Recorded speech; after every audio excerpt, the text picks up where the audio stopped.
ये इतिहास से संबंधित महत्वपूर्ण प्रश्न है जो 67वीं बीपीएससी के री एग्जाम में आया है। आइए शुरुआत करते हैं। पहला प्रश्न ये रहा, प्रथम बौद्ध महासभा कहाँ आयोजित हुई थी? तो इसका आंसर होगा ऑप्शन बी, राजगीर में हुआ था। जबकि दूसरा बौद्ध महासभा वैशाली में, तृतीय बौद्ध महासभा पाटलिपुत्रा में और चतुर्थ बौद्ध महासभा कुंडलवन कश्मीर में हुआ था। अगला प्रश्न पे आते हैं। किस गुप्त शासक ने अपने बड़े भाई की हत्या कर सत्ता प्राप्त की? तो इसका ऑप्शन सी सही होगा, समुद्रगुप्त द्वितीय ने अपने बड़े भाई की हत्या कर शासन की स्थापना किया था और शासक बना था। अगले प्रश्न पे आते हैं। वर्धन राजवंश की स्थापना किसने किया था? तो इसका ऑप्शन ए सही होगा, पुष्पभूति ने वर्धन वंश की स्थापना किया था। अगला प्रश्न पे आते हैं।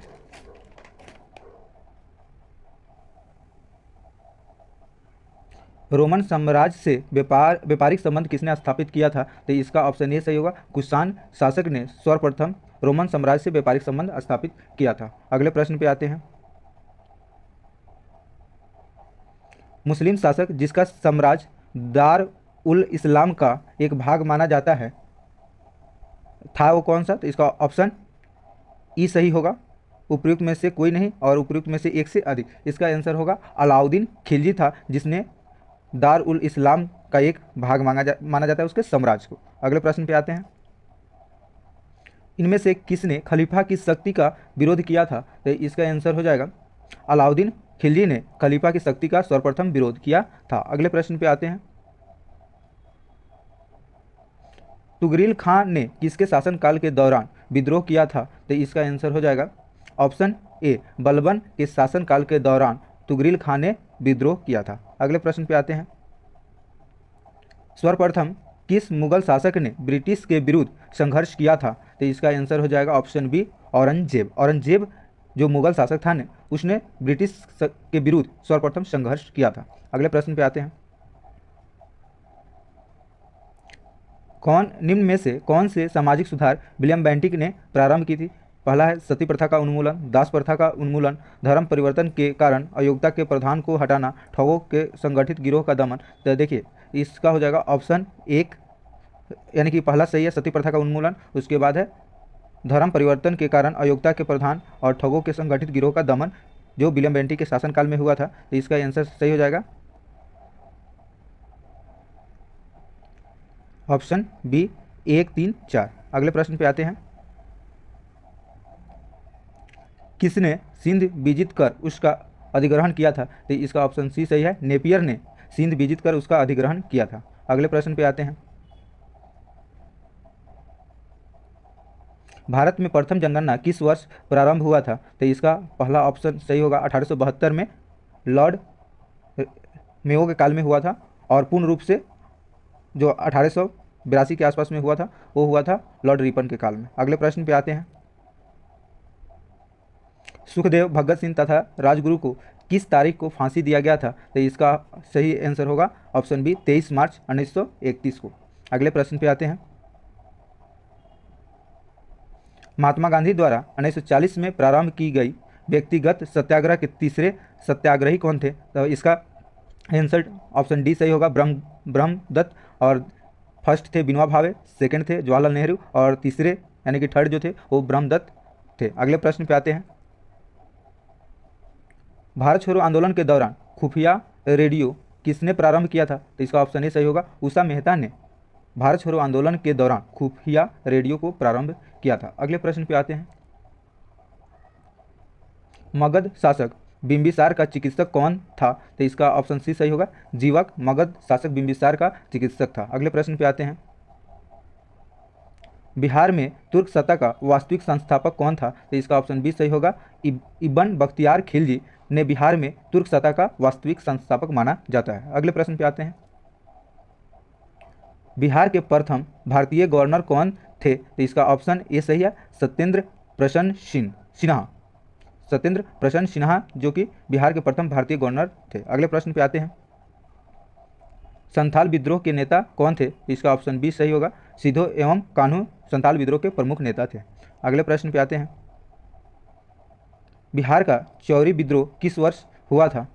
तो इसका आंसर हो जाएगा ऑप्शन सी, 1798 में बिहार का चौरी विद्रोह हुआ था। अगले प्रश्न पे आते हैं, किस वर्ष उड़ीसा को बिहार से पृथक किया गया था? तो इसका ऑप्शन बी सही है, 1936 ईस्वी में उड़ीसा को बिहार से अलग किया गया था। अगले प्रश्न पे आते हैं, सीमांत गांधी के नाम से कौन जाने जाते हैं? तो इसका ऑप्शन डी सही होगा, अब्दुल गफ्फार खान। अब्दुल गफ्फार खान को सीमांत गांधी के नाम से जाना जाता है। अगले प्रश्न पे आते हैं, झांसी की रानी लक्ष्मीबाई की मृत्यु कहाँ पर हुई थी? तो इसका ऑप्शन सी सही होगा, ग्वालियर में। अगले प्रश्न पे आते हैं,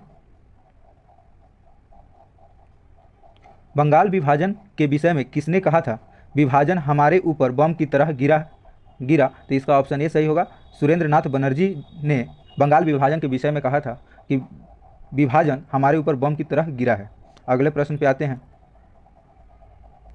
सरदार उधम सिंह ने किसे मारा? तो इसका आंसर हो जाएगा option C, Michael O'Dwyer को सरदार उधम सिंह ने मारा था। अगले प्रश्न पे आते हैं, बारदोली सत्याग्रह का सफल नेतृत्व किसने किया था?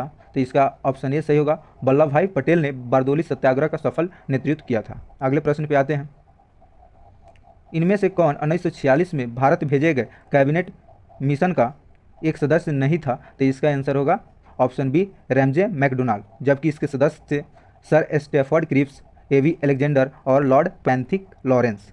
अगले प्रश्न पे आते हैं, प्रसिद्ध गांधी इरविन समझौता किस वर्ष हुआ था? इसे दिल्ली पैक्ट के नाम से भी जाना जाता है। ये हुआ था ऑप्शन सी सही होगा, 1931 में गांधी इरविन समझौता हुआ था। अगले प्रश्न पे आते हैं, भारतीय राष्ट्रीय कांग्रेस ने किस सत्र में पूर्ण स्वाधीनता का प्रस्ताव पारित किया था? तो इसका ऑप्शन सी सही है, 1929 ईस्वी के लाहौर अधिवेशन के दौरान भारतीय राष्ट्रीय कांग्रेस ने पूर्ण स्वाधीनता का प्रस्ताव पारित किया था। अगले प्रश्न पे आते हैं,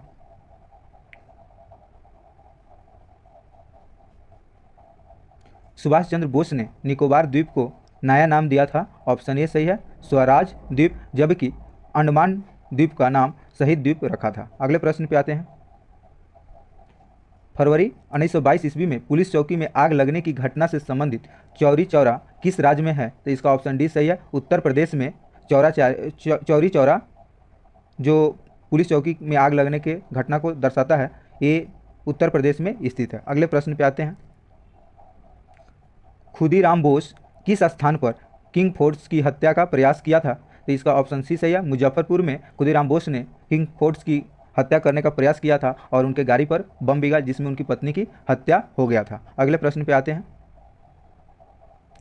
आज़ाद दास्ता बिहार में किस आंदोलन के दौरान सक्रिय हुआ था? तो इसका आंसर ऑप्शन डी होगा, भारत छोड़ो आंदोलन के दौरान आज़ाद दास्ता बिहार में सक्रिय हुआ था। अगले प्रश्न पे आते हैं, 1946 ईस्वी में गठित अंतरिम सरकार के मंत्रिमंडल में श्रम विभाग किसे सौंपा गया था? तो इसका ऑप्शन ए सही होगा, जगजीवन राम को 1946 में गठित अंतरिम सरकार में मंत्रिमंडल में श्रम विभाग का पद मिला था। अगले प्रश्न पे आते हैं,